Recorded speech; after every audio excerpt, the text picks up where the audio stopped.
أعوذ بالله من الشيطان الرجيم. بسم الله الرحمن الرحيم.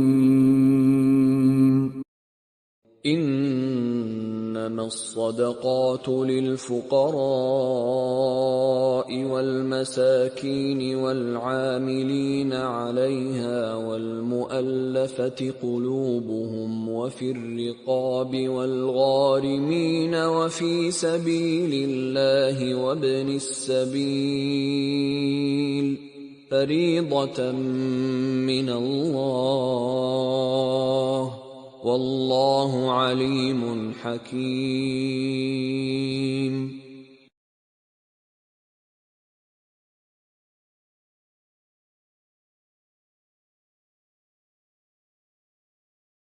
Halo teman-teman, selamat lagi di podcast Cil Tasya dan Radius.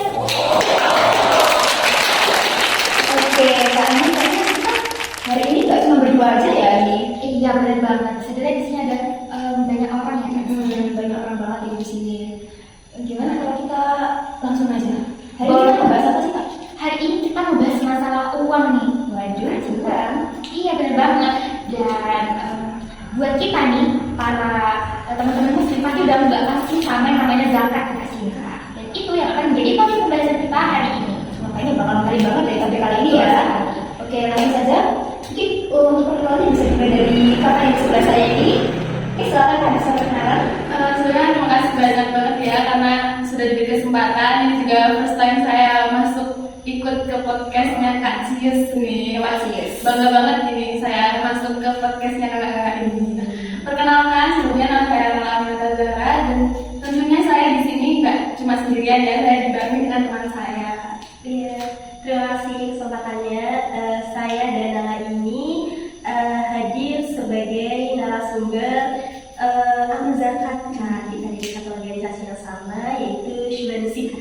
Nama saya Syadiya Putri. Kakak mungkin biar singkat, biar nggak teringat nama makanan sarden ya. Bisa panggil saya biasa saja. Jadi Kak Nala berarti Kak. Iya. Oke, boleh. Lalu selanjutnya ini kayaknya nggak kalah menarik ya Kak? Iya benar banget, rasanya ini Anda nggak kalah spesial Kak. Karena dari dimensi yang dulunya berbeda kan. Waduh. Oke, langsung saja Kakak yang ada di tengah, mungkin duduk nih, silakan perkenalan. Terima kasih atas kesempatannya. Sebelumnya perkenalkan nama saya Karina Michelle. Saya itu mualaf dan mulai masuk Islam itu sejak awal tahun 2024. Nah, iya saya berasal dari dimensi yang berbeda sebelumnya. Tapi sekarang sudah tidak meminta maluan lagi. Itu Kak Karina Michelle ya, biasanya dipanggil siapa Kak ini? Michelle. Kak Michelle ya teman-teman. Jadi Kak Michelle ini mualaf ya, dari tahun berapa Kak? 2024. 1 tahun ya Kak? Iya benar, tapi kelihatannya sudah sangat istiqomah sekali ya, Masya Allah.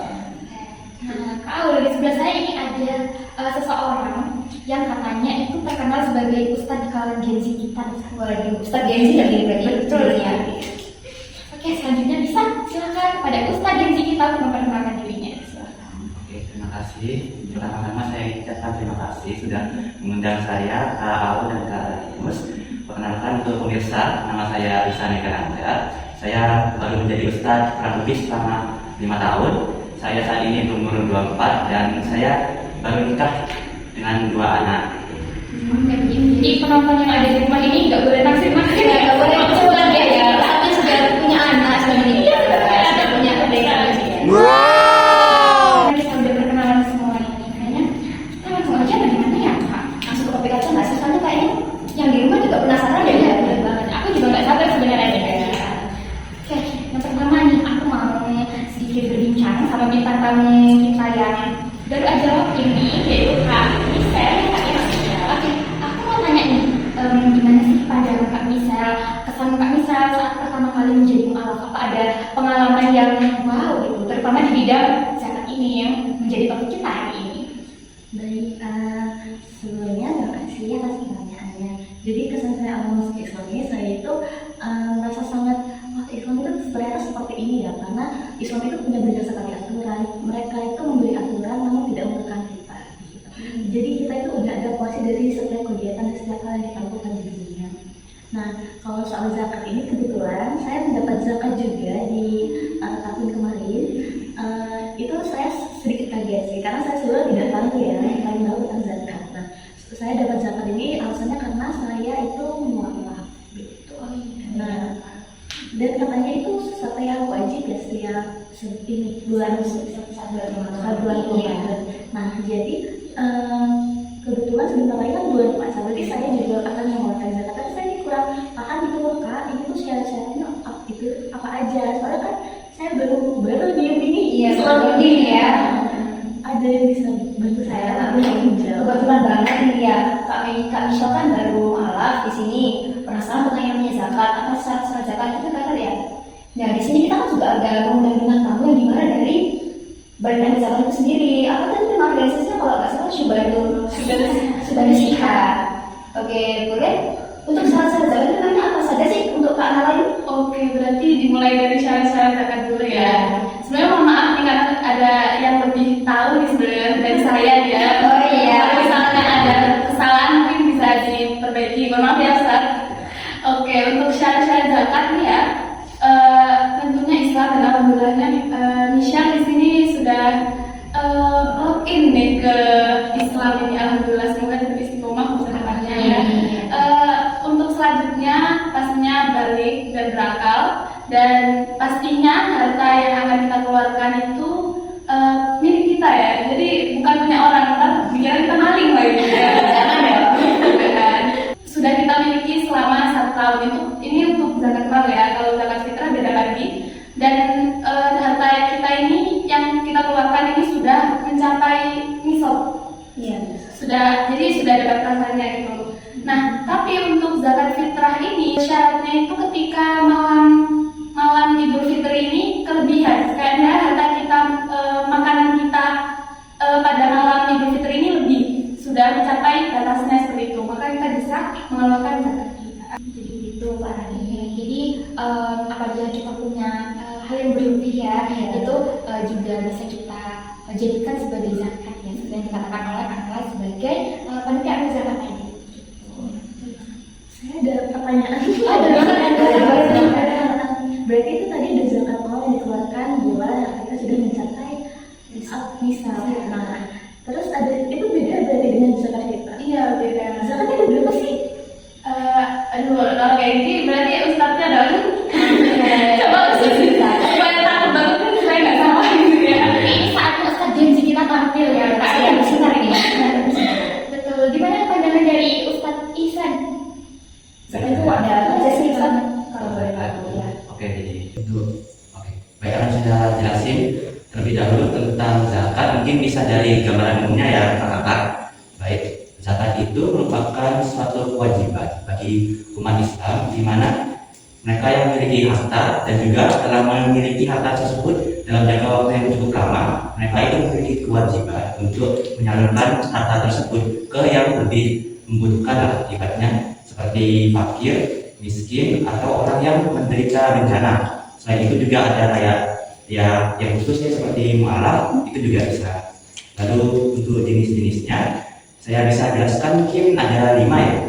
Yang pertama itu seperti yang dijelaskan Kak Nala sebelumnya, yaitu zakat fitrah, yaitu zakat yang wajib untuk semua umat muslim yang telah memenuhi syarat nisab, yaitu umur dan zakat haul, yaitu syarat di mana zakat telah dimiliki selama kurang lebih 1 tahun. Lalu berikutnya itu ada zakat fitrah, yaitu berupa zakat yang bisa dikeluarkan setidaknya sekali setiap 1 bulan dalam bentuk beras atau semacamnya.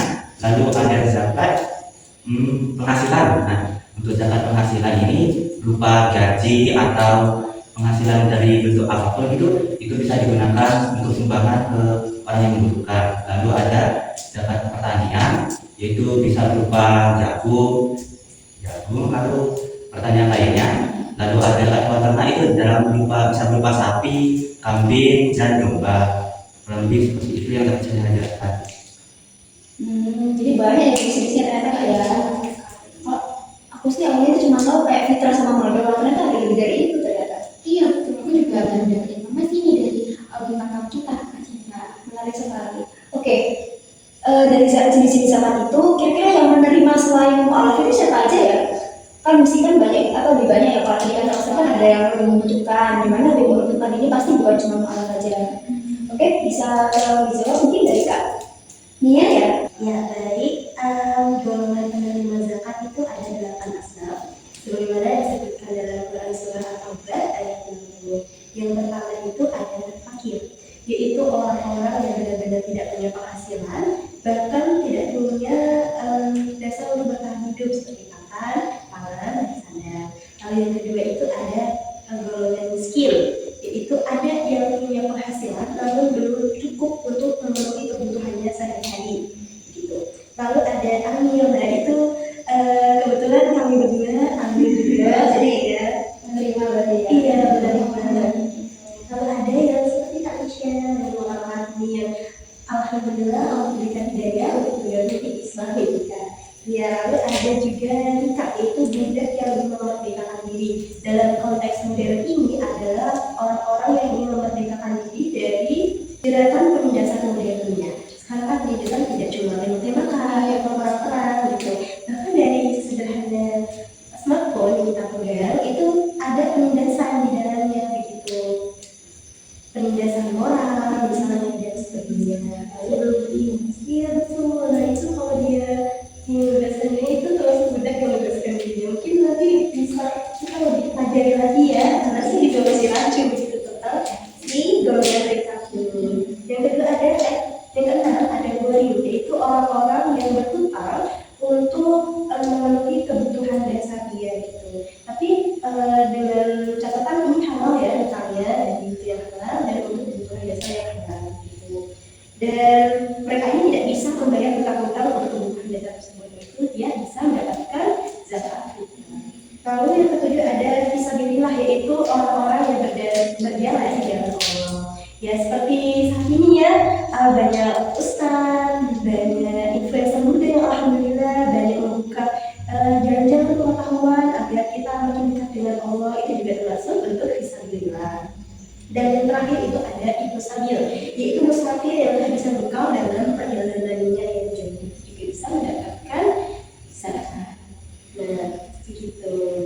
Wah, ternyata lumayan banyak ya. Ada beberapa kan tadi? Ada 8 asbab. Ada sedikit masalah ya. Gimana nih sekarang pandangan Kak Michelle terhadap mekanisme zakat? Nah, kan kali ini katanya Kak Michelle mau coba untuk berzakat ya.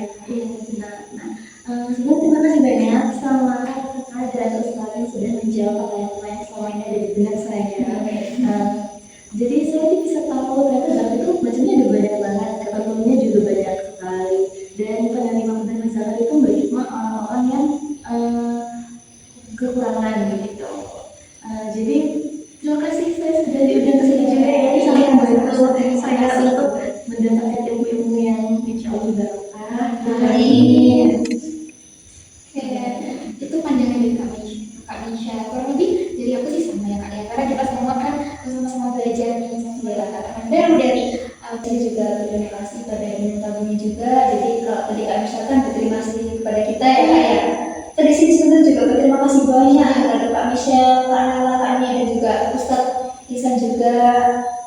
Kenapa sudah menyempatkan waktunya untuk sharing-sharing ilmunya di sini di podcast kita kali ini.